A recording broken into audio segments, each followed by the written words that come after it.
Hey, my name's Tom. I'm the lead minister of the Light Church in Royal Wootton Bassett, and welcome to this occasional vlog series. Just exploring some of the things that we're thinking about and learning as we plant a church in the north of Salisbury Diocese.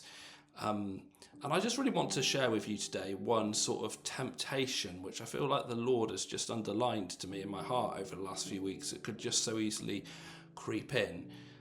Something that sounds good, but it's not actually what we've been called to do. And one of the things I think about quite often is we're right at the beginning of this church planting journey, but what does it look like to get to being a church that is viable, healthy, sustainable in the long term, whatever those words even mean? I think they're all good things, but they're not actually the goal. We haven't been put here in order to create a church that is viable in the long term. That hopefully will be a byproduct of what we're doing. But the goal is something really quite different. And when I get mission confused in my mind with just getting a few more people involved so the thing feels a bit more sustainable, that's actually not the heart of Jesus at all.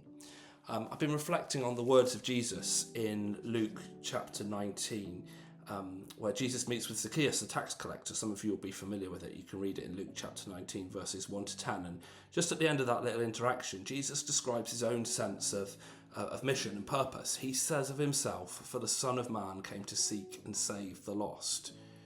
Jesus' mission was to seek and save the lost. And in 1 Corinthians, I think it's chapter 3, we're described as being co-labourers with God. We get to join in with the work of God. And if the mission of Jesus is to seek and save the lost, then the mission of the church is defined by that. It's to seek and save the lost. And if I get distracted by thinking that the end goal is creating something that is viable in the long term, whatever that phrase means, actually that is never ever the end goal, because it's not the heart of Jesus. The heart of Jesus is to seek and save the lost. And if I'm going to be a co-laborer with God, if we're going to plant under God's leadership and under God's direction, that heart of Jesus to seek and save the lost, it has to become our heart as well.